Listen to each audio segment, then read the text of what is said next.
Damos inicio a la edición de esta semana de su programa Síntesis. Y en el día de hoy, para nosotros es un placer contar con la presencia de Celso Juan Marrancini, quien es presidente del Consejo Nacional de la Empresa Privada, el CONEP, en la República Dominicana. Muchísimas gracias por estar con nosotros. Muchas gracias a ti, la verdad que el placer es mío y saludo a todos los televidentes. Bien, el CONEP, iniciemos en este momento explicándole un poquito a la gente cuál es la función del CONEP y quiénes lo componen. Bien, bueno, precisamente el CONEP en este año cumple 60 años de fundación y hoy en día está compuesto por aproximadamente 73 empresas y 58 instituciones gremiales, asociaciones. Y digo aproximadamente porque justamente mientras hablamos hay una fila de nuevos socios que se están integrando. O sea que ese número en cualquier momento va a redondear 80, más o menos 80 empresas y más de 60 asociaciones de las principales del país que representan a todos los sectores, tanto productivos, de servicios, la zona franca como de tamaño, empresas grandes, medianas y pequeñas, y en toda la geografía nacional. O sea, estamos hablando de sectores comerciales, sectores financieros, sector prestadores de salud, sector industrial, el sector de zona franca, el sector de hoteles y restaurantes, la Cámara la Federación de Cámaras de Comercio del país y las principales cámaras de comercio y las diferentes industrias de la inversión extranjera, etcétera, etcétera. Pero combinado, todas esas empresas y todas esas agrupaciones representan aproximadamente 60,000 empresas. Y si lo vemos como una representación del PIB, según un estimado de una visita que nos hizo el director general de Impuestos Internos hace ya unos años, él estimaba que ahí había como el 70% de las recaudaciones de la DGI. Entonces estamos hablando más de 1 millón de empleos que están ahí, que dependen de las empresas que pertenecen al CONEP. Sí, más, aproximadamente 1.600.000 empleos, más o menos 2/3 de los empleos formales del país. Y bueno, de lo que se trata es de tener una representación del sector privado, de las principales agrupaciones, de las principales empresas, para poder trabajar por la libre empresa, por la creación de inversión, de empleo, por el bienestar social, por políticas públicas que promuevan la libertad de empresa y que permitan que la actividad económica, que es la que genera aproximadamente 90% de nuestro Producto Interno Bruto, siga desarrollándose, creando bienestar social y siendo uno de los pilares fundamentales de la paz social en nuestro país. Los que conocemos la trayectoria de los que han podido ser presidentes del CONEP, sabemos lo difícil que es manejar esta posición. Y decimos que es difícil porque el día a día siempre lo llevan la parte de la vicepresidencia ejecutiva y todo eso. Pero cuando uno escucha, y hablándole a la gente de forma llana, lo que es el componente del CONEP, decimos, las empresas grandes y todos los sectores representados están en el CONEP. Y yo le hago la siguiente pregunta. Ingeniero, ¿cómo se hace el presidente del CONEP cuando uno dice, ok, yo tengo los intereses y la agenda del Consejo, pero a veces hay intereses encontrados de esos sectores? Un sector, por ejemplo, que quiere la minería y el otro no le conviene. O un sector que puede entender que quiere devaluación de la moneda y el otro no. ¿Cómo se hacen con los intereses cuando son en contra de sectores que están ahí adentro? Bueno, justamente antes de venir aquí estábamos en un encuentro con una cámara de comercio y hablábamos de que aproximadamente el 90% de los temas son transversales, o sea que afortunadamente la mayoría de los temas son en común para el sector privado y en realidad eso es lo que ocurre. El CONEP es un punto de encuentro para el sector privado, para todo lo que para trabajar en todo lo que sumamos, aportamos, para buscar soluciones. Y bueno, en algunas ocasiones, que afortunadamente son las menos, pues hay puntos de vista encontrados o hay puntos de vista que ponen en conflicto de interés a algunos sectores, y de lo que se trata es de buscar esos puntos de encuentro, dándole siempre prioridad a la inversión nacional, a la creación de empleo, a los puntos por los que propugnamos. Y la verdad que es posible. Hay veces que ocurre, no es fácil, pero con diálogo y siempre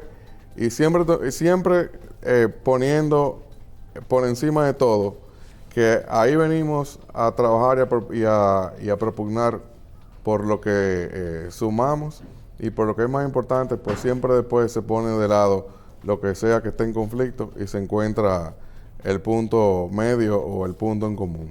Bien, cuando uno habla de la agenda nacional y todo el mundo a veces se encuentra raro y dice, el CONEP representa los intereses de ese sector y tiene que trabajar para que esos intereses, para lograr sus objetivos. Cuando usted nos menciona que el CONEP tiene ya 60 años, y usted pasa balance y usted dice, valió la pena, se lograron los objetivos. Cuando el CONEP se reúne y dice, queremos más empleo, queremos mejorar las condiciones de nuestro sector, porque a veces la gente entiende que es por la patria, es por el sector que tú tienes que defenderlo.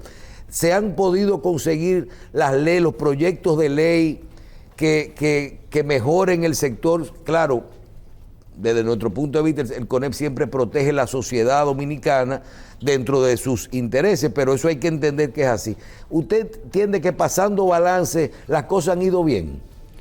Mira, pasando balance, las cosas han ido bien, y uno de los termómetros o de los puntos de referencia que debemos tener es cómo ha ido el país.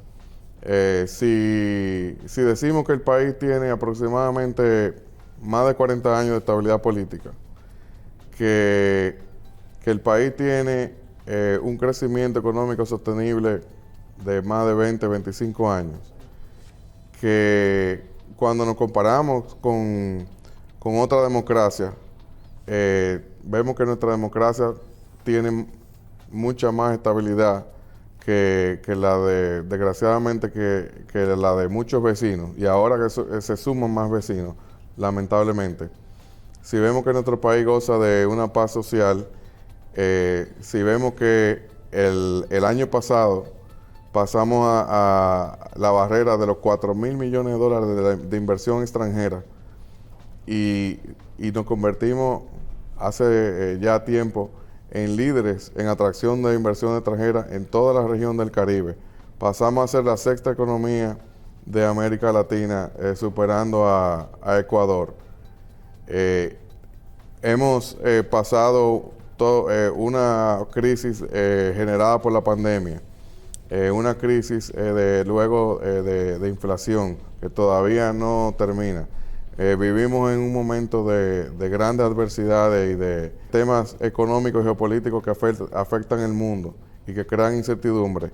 Sin embargo, dentro de ese mismo marco, mantenemos esta estabilidad y apuntamos a un crecimiento económico superior al de la región.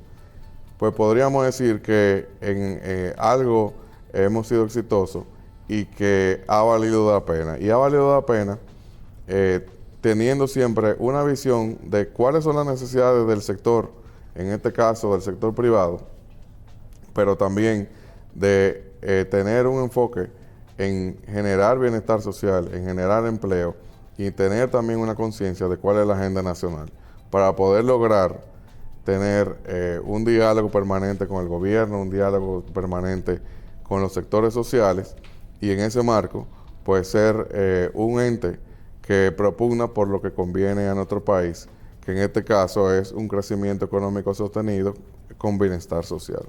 Cuando uno ve la República Dominicana, y tal vez esta es una pregunta al ingeniero, al empresario, y dice, nosotros no producimos petróleo, es de las cosas malas que tiene nuestro país, tenemos unos bajos niveles de salario, tenemos una alta pobreza, pero entonces tú ves crecimiento económico, estabilidad en la tasa de cambio, más turistas, más remesas, más de 4.000 millones de dólares en inversión extranjera. Nos convertimos, después de la pandemia, entonces también nos sube la industria, la zona franca, el nearshoring y todo esto. Y tú dices, ¿cuál es la magia que tiene este país? ¿Es un contraste o es suerte que nosotros realmente tenemos? ¿O ese modelo económico que hemos establecido, con excepción de que del tema del empleo y de la desigualdad en muchas áreas a nivel de la sociedad, realmente a nivel de macroeconomía no ha funcionado? Bueno, hay gente muy inteligente, con mucha experiencia, que dice que gracias a Dios que no tenemos petróleo.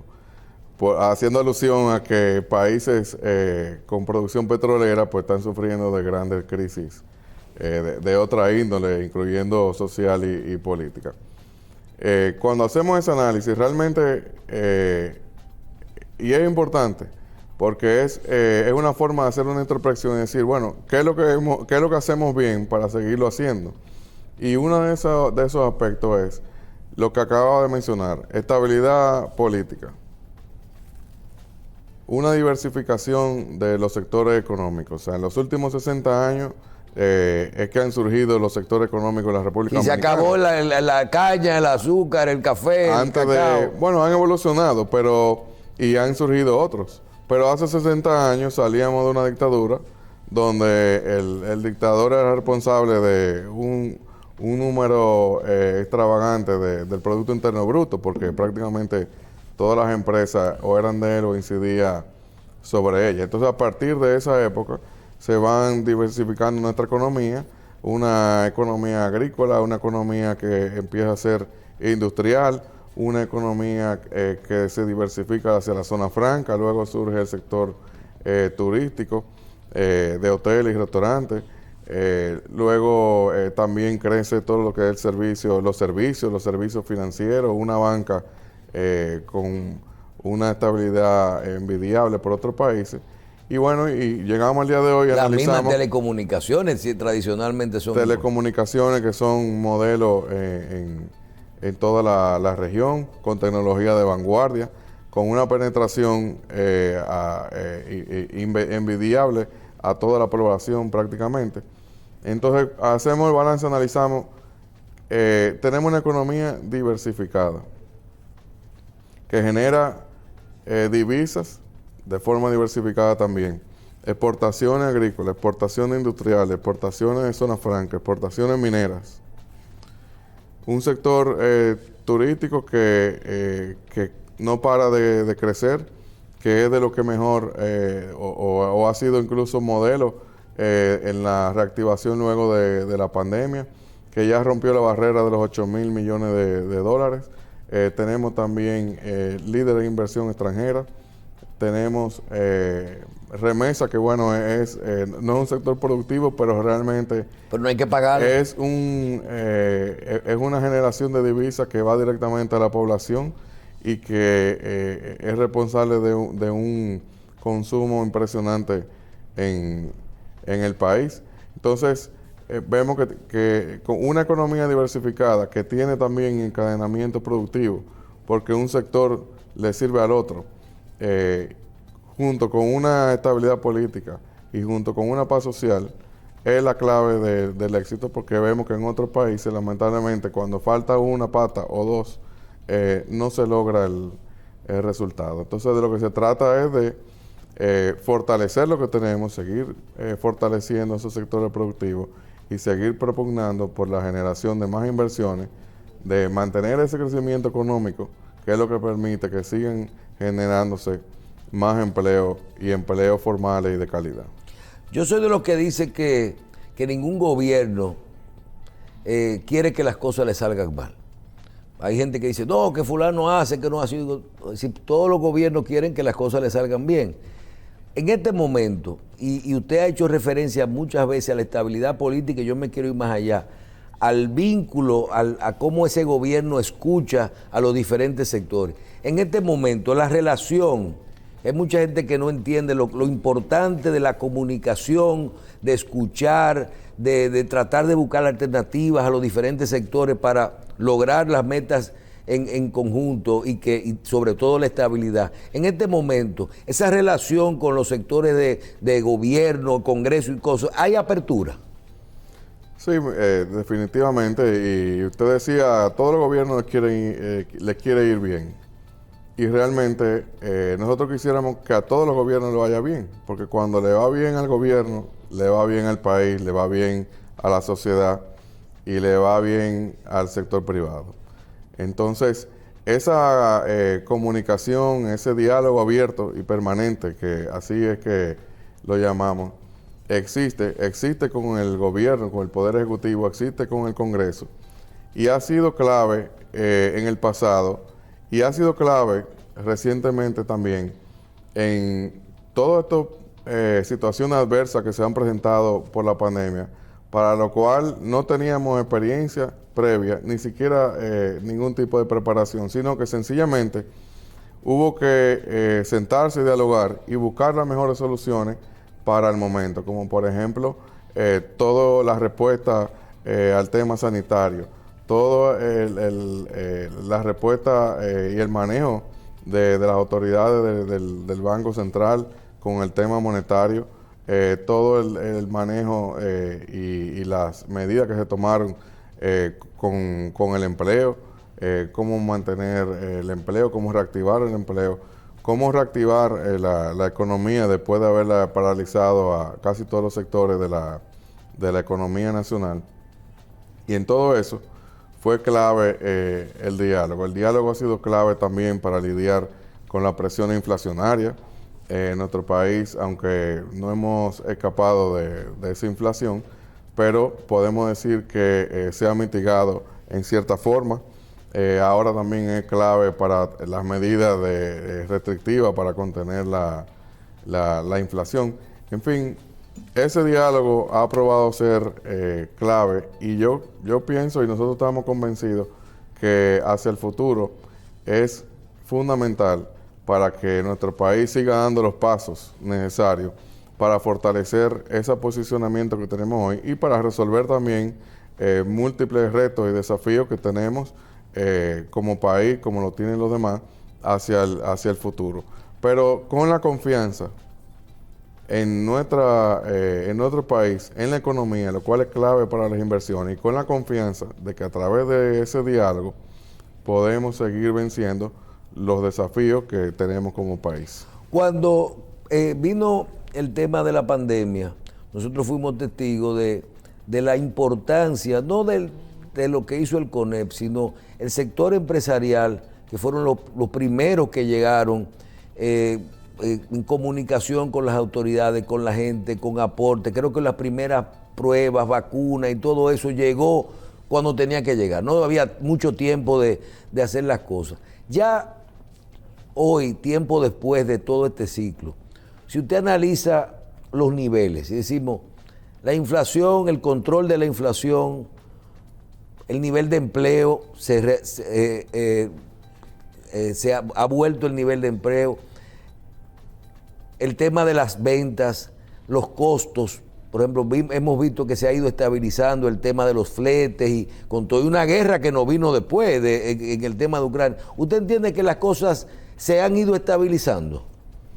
Bueno, en primer lugar, nosotros como país hemos sido capaces de irnos adaptando y superando los desafíos que se han presentado, que, como decía, han sido inimaginables, y realmente pasamos de estar paralizados prácticamente todos los sectores económicos del país, el país cerrado, sin vuelos, sin forma de salir o entrar, con un toque de queda, a ir desmontando esas medidas, a una reactivación económica que en el mundo generó una inflación lo cual fue importada a la República Dominicana, para luego tomar medidas para contrarrestar esa inflación. O sea que fuimos de un extremo a otro, de un extremo a otro. En ese sentido, pues fuimos líderes en la reactivación. Hemos logrado mitigar los niveles de inflación, teniendo uno de los menores niveles de inflación de la mayoría de los países de América Latina. Y ahora vemos que esa inflación va bajando. O sea, ya estamos hablando de niveles de alrededor del 5%, en el peor de los momentos rondó el 9%. Y si analizamos la inflación obtenida en los primeros meses del año, nos damos cuenta que ya se proyecta que caiga dentro del umbral del 4% que estiman las autoridades monetarias y financieras. Entonces, en ese sentido, pues hemos logrado, sin embargo, como el panorama internacional en lo económico y en lo geopolítico sigue colmado de variables, de incertidumbre, no debemos dejar de estar alerta a seguir trabajando para tomando esa variable en cuenta. Por ejemplo, todavía vemos como hay incertidumbre si el FED, el Banco Central de los Estados Unidos, va a seguir tomando medidas restrictivas o ya va a empezar una etapa de Bueno, nosotros vamos a bajar, yo creo ya. Los países, las principales economías del mundo tienen un nivel de endeudamiento muy grande. Vemos que la crisis, o más bien la guerra en Ucrania propiciada por Rusia, no termina. Vemos que el mundo, entre los Estados Unidos y China, hay tensiones geopolíticas. Entonces, no debemos despegar la atención a esas realidades. Estamos en medio también de una revolución tecnológica sin precedentes. Y eso es algo que tal vez por la misma pandemia se puso a un lado el foco de atención un momento, obviamente, para atender esa crisis. Pero estamos en un momento de un cambio tecnológico sin precedentes en la humanidad, donde se está hablando de la robotización, de la inteligencia artificial, de la fusión entre la biotecnología y la tecnología de la informática. O sea, hay muchas variables nuevas y con un alcance global. Está lo del tema del cambio climático. Entonces, debemos mantener ese foco de atención a lo interno, pero sobre todo a lo externo, y mantener siempre ese diálogo para poder adaptarnos y para poder fortalecer lo que tenemos y seguir avanzando.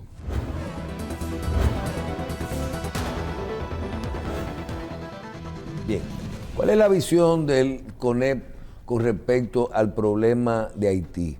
Nuestro segundo socio comercial, mano de obra importante en algunos sectores como el turismo, la agricultura, la construcción, que es fundamental en toda la actividad económica. Dije socio comercial importantísimo, pero por otro lado un problema migratorio, un problema de inestabilidad. ¿Cuál es la posición del CONEP con respecto al problema Haití? Bueno, la posición nuestra ha sido apoyar la medida que ha tomado el gobierno dominicano en torno a ese tema. Es un tema sumamente complejo que plantea una inestabilidad política y de hecho económica y también sanitaria, no solamente para nuestro país, sino para la región. Estamos hablando de un país que ya dejó de tener una base democrática, ser controlado básicamente por bandas, donde se requiere una intervención internacional para poder volver al orden democrático. Mientras eso no suceda, pues lo que hay es una inestabilidad que afecta en los temas de inmigración, afecta los temas de comercio, porque todo revuelve a través del orden o el desorden que imponen esa banda en ese país.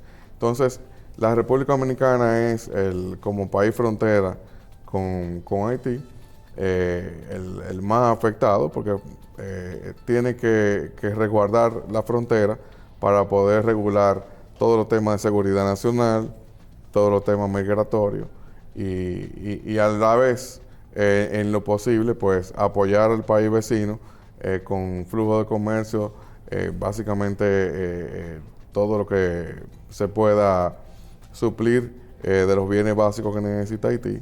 Y en ese sentido, por eso, el reiterado clamor ante la comunidad internacional para que se venga en auxilio de Haití. Hasta ahora es un problema muy grave, muy complejo, que no se le ve solución hasta que venga una intervención internacional que pueda volver al orden democrático en Haití. Pero la República Dominicana no tiene la capacidad.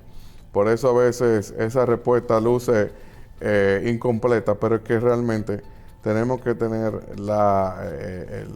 aceptar la realidad de que la República Dominicana no tiene la capacidad de devolver el orden en Haití.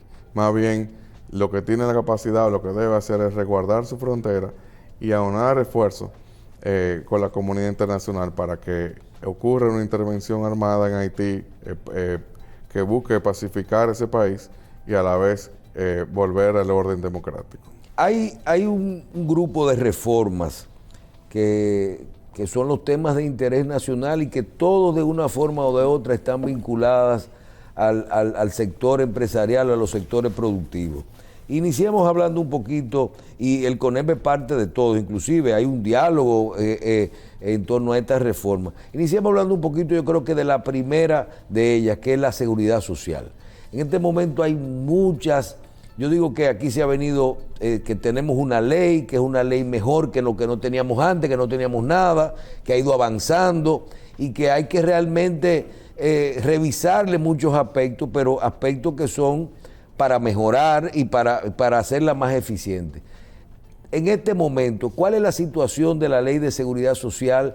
¿Terminaremos haciendo otro parche en el Congreso Nacional o realmente se está trabajando en una reforma integral a esta ley?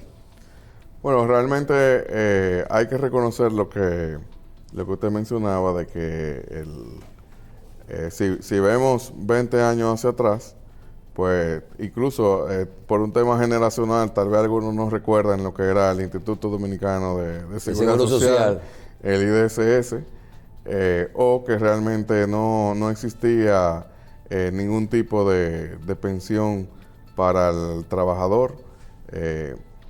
A raíz de la Ley de Seguridad Social se logró crear el sistema de pensiones, que hoy en día que ha creado un ahorro nacional que ronda los 1.000 millones de pesos dominicanos, perdón, los 1.000 millones de millones, 1 trillón de pesos dominicanos, y que existen por cada 4 pesos, 3 que lo ha generado el mismo sistema y 1 que se ha ido aportado. Y de cada peso aportado, aproximadamente 70-75 centavos lo ha aportado el empleador y 25 centavos lo ha aportado el empleado. Entonces, estamos hablando de algo trascendental que ha sido uno de los pilares de estabilidad en nuestro país, porque es la construcción de un sistema de un ahorro nacional. Por el otro lado también de salud, pues si comparamos el IDSS a lo que tenemos hoy, pues también lo que lo recuerdan, porque todo el que tiene cierta edad, tal vez no recuerde el IDSS, podrá ver que estamos en ese sentido a años luz de cómo estábamos antes. Entonces lo que se trata es de dar los pasos necesarios con sensatez, con diálogo. Un diálogo también tiene que ser tripartito para poder mejorar lo que tenemos y construir sobre lo que tenemos de forma oportuna y de forma también que se puedan alcanzar los objetivos, como decía, sin pausa pero sin prisa. Cuando uno ve la parte económica, el gasto público, ya yo creo que estamos hablando de un presupuesto anual de 1.400.000 millones de pesos tiene la República Dominicana en presupuesto por año del gubernamental, estatal. Cuando uno ve esto y dice, un país ya grande, ya no hablamos del mismo país de siempre.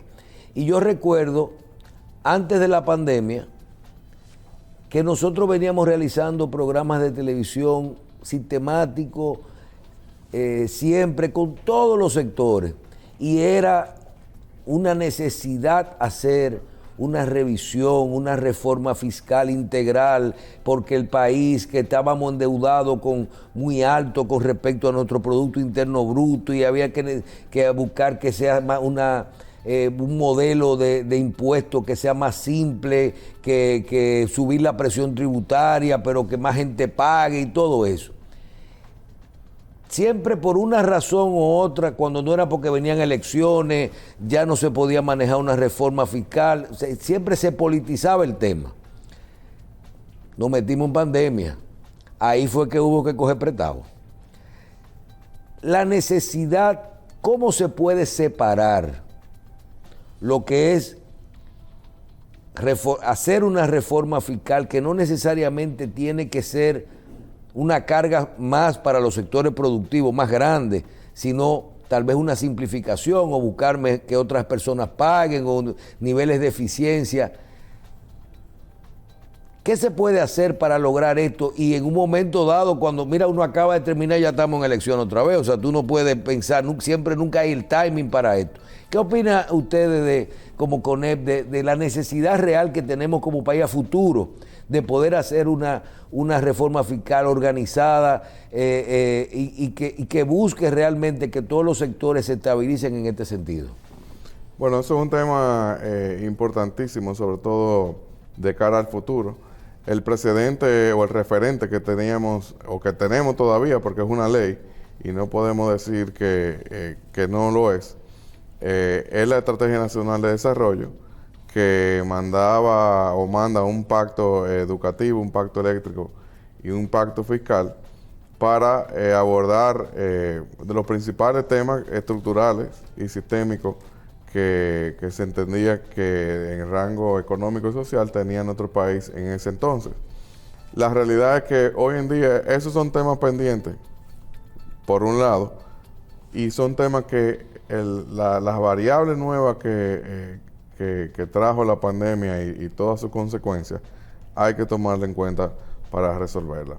¿Por qué? Porque hay que lidiar con ese déficit sistémico, hay que abordar el tema eléctrico, cómo eliminar ese déficit que genera el sector eléctrico y que presiona al gobierno, que estamos hablando de que prácticamente puede ser hasta 2% del PIB, o sea, una reforma fiscal o más grande que cualquier reforma fiscal que se haya hecho en la historia de la República Dominicana, y también un gasto de 4% del PIB, que suena poco, porque suena que es un 4, pero en realidad estamos hablando de prácticamente un 25% del presupuesto de la nación, que busca una mayor calidad en la educación, que es un tema sumamente necesario y urgente para las próximas generaciones, sobre todo cuando estamos hablando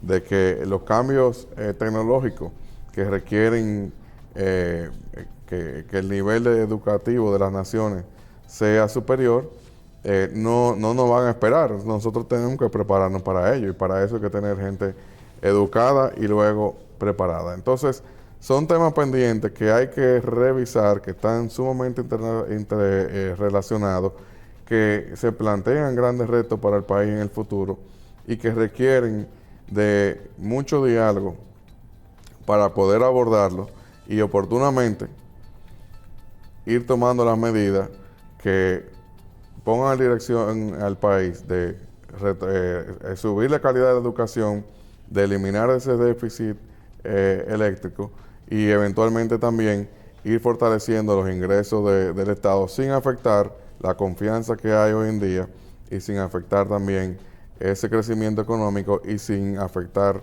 la presión inflacionaria que todavía hoy tenemos. Entonces, es un tema complejo y que requiere atención, tal vez, y como lo ha dicho el gobierno recientemente, no es un tema que ahora mismo está dentro de las prioridades, porque definitivamente con un panorama eleccionario por delante, tal vez las condiciones no son las más propicias para abordar, pero es un tema que va a requerir mucho diálogo y acuerdos entre la clase política y entre el sector social y económico del país, porque realmente si queremos seguir manteniendo esa posición de liderazgo y de crecimiento sostenido y de que vengan aquí a ver qué bien hacemos las cosas, tenemos que ver esos temas de una forma integral y gradual para el futuro.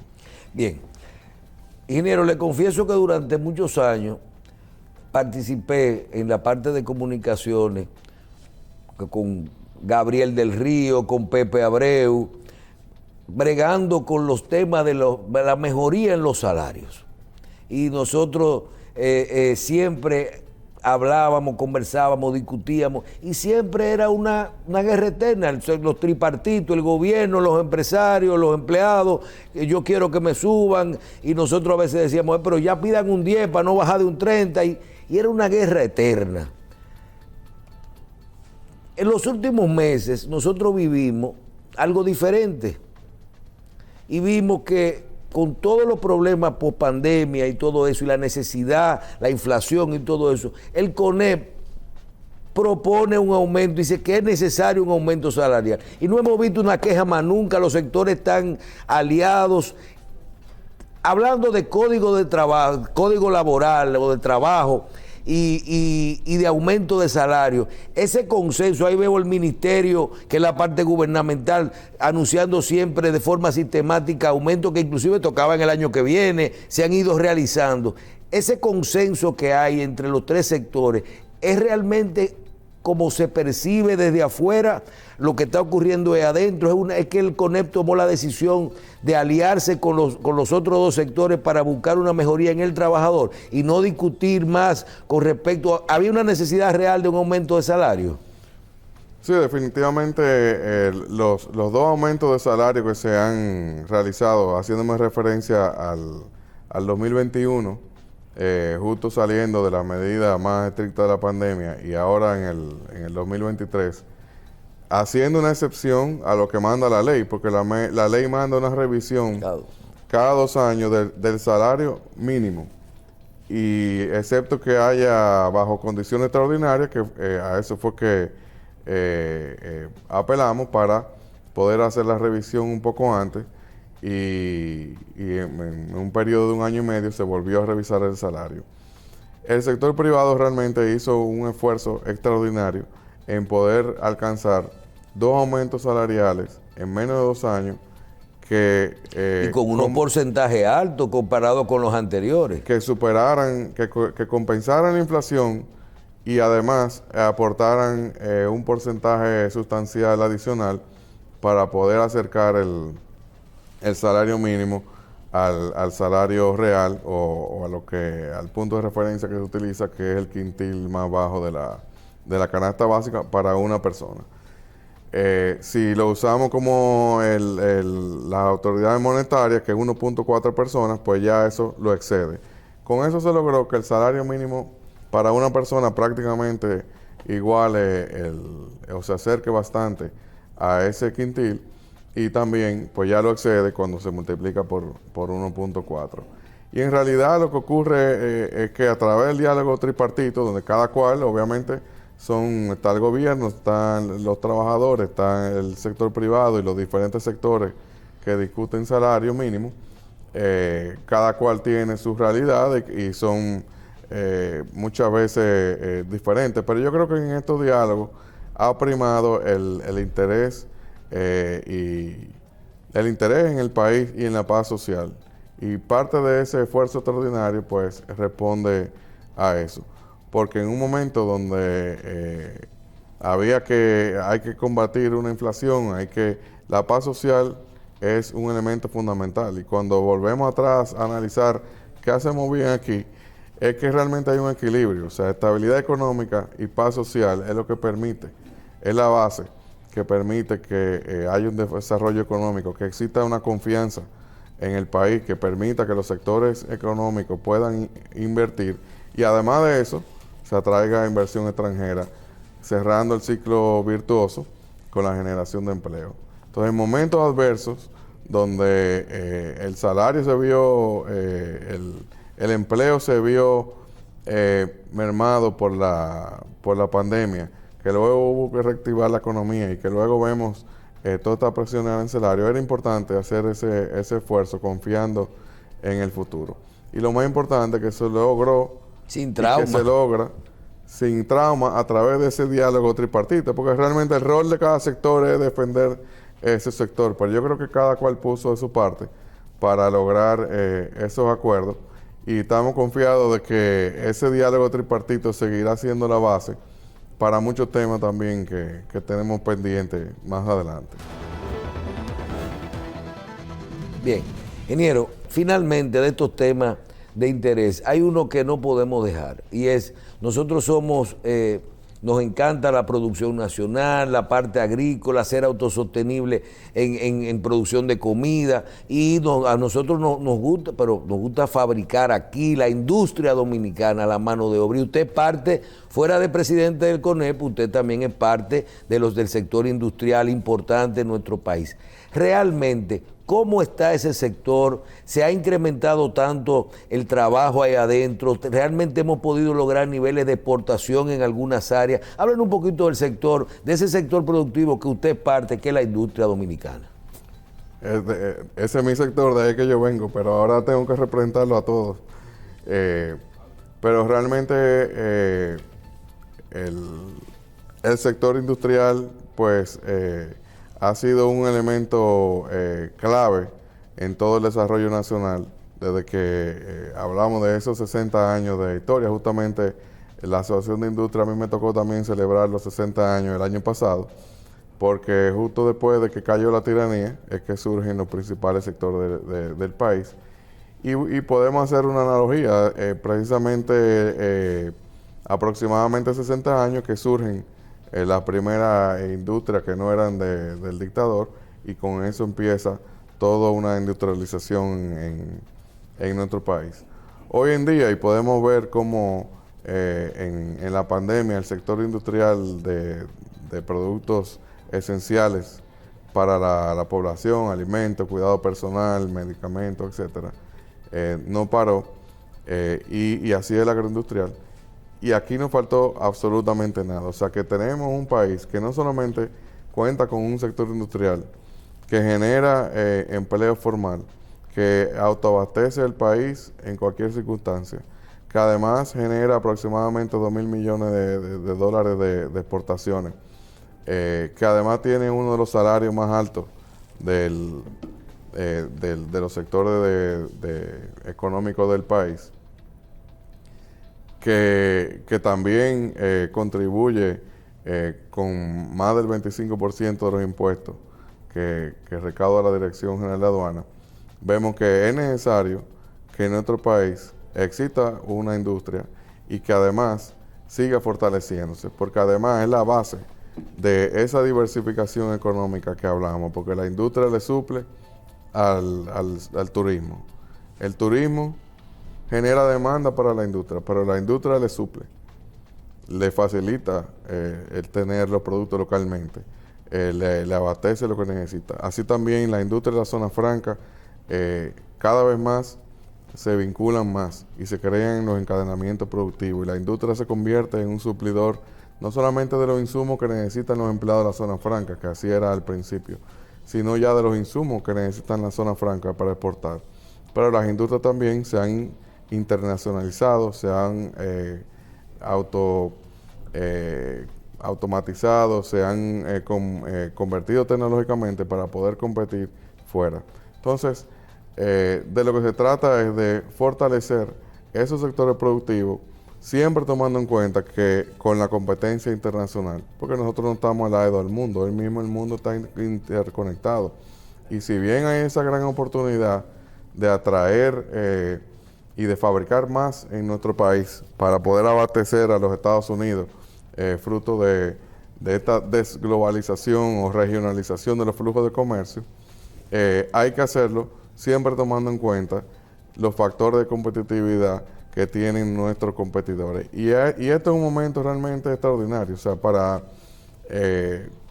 en los momentos a veces adversos que surgen las mayores oportunidades. Y la República Dominicana tiene una oportunidad extraordinaria, no solamente para que su industria sea la que capte esa demanda y esas nuevas actividades para exportar, sino también para el turismo. Y entonces crezca la industria porque le suple más al turismo. O sea, nosotros como país, fruto tal vez de ese crecimiento económico que tenemos, de esa estabilidad y paz social, tenemos una oportunidad sin precedentes para capitalizarlo.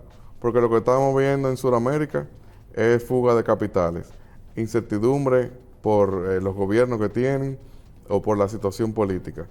En Centroamérica, lamentablemente, lo vemos también, por lo menos en 2 países.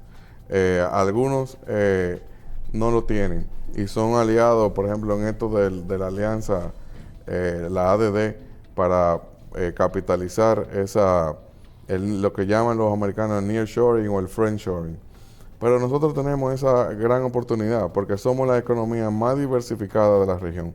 Entonces, en la medida que podamos seguir avanzando y atrayendo esas inversiones propias y extranjeras, entonces podemos desarrollarnos. Pero no podemos perder de vista a los competidores en otros países que son los que realmente también están tratando de hacer lo mismo. Bien, finalmente, ingeniero, en la parte de, usted mencionó que el CONEP ya cumple 60 años de creado.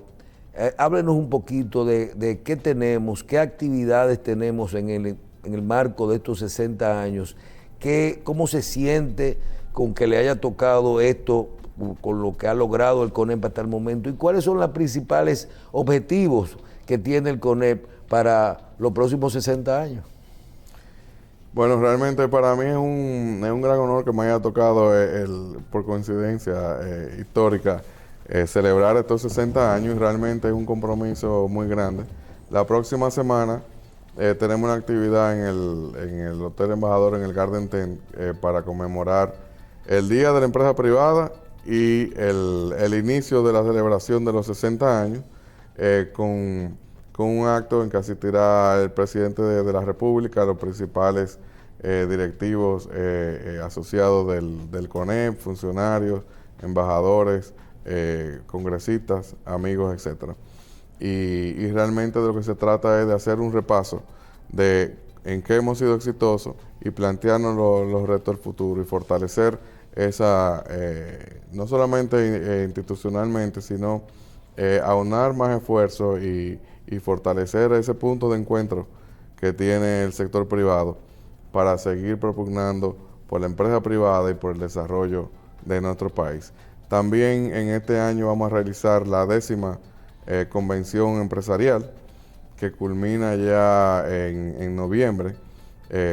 Luego del encuentro que tenemos la semana que viene, se darán los inicios de esa convención, que básicamente abordará los principales temas de la agenda nacional, como el económico, social, logístico, etcétera, etcétera. O sea, la convención se agrupa en 4 o 5 ejes de los principales temas de la agenda nacional, y ahí todos los sectores pues revisan la agenda de la convención anterior y se trabaja con la actual, tomando en cuenta que es la primera convención empresarial post pandemia, con este panorama internacional de todavía incertidumbre económica en los principales países del mundo, y con esta transformación tecnológica sin precedentes que vive el mundo, donde vamos a una robotización, a una automatización, a una inteligencia artificial, a una convergencia entre la biotecnología y la robótica, y que realmente tenemos que estar muy preparados como sector empresarial y como país para poder abordarla y ser exitosos. Bien, yo quiero agradecer al ingeniero Celso Juan Marrancini, quien es presidente del Consejo Nacional de la Empresa Privada, y realmente cuando uno escucha todos estos temas, todos de interés nacional, todos de interés de todos los dominicanos y de los diferentes sectores, yo creo que ahí uno realmente puede determinar la importancia que tienen estos agentes, que son parte de nuestra vida, como lo es el Consejo Nacional de la Empresa Privada y lo que representan dentro de nuestro bienestar. Muchísimas gracias, ingeniero, por estar con nosotros y lo queremos felicitar por este trabajo que desempeña en el Consejo Nacional de la Empresa Privada. Muchísimas gracias y un verdadero placer haber estado aquí. Gracias. Bien, a ustedes las gracias por su audiencia. Nos vemos en otra edición de Síntesis.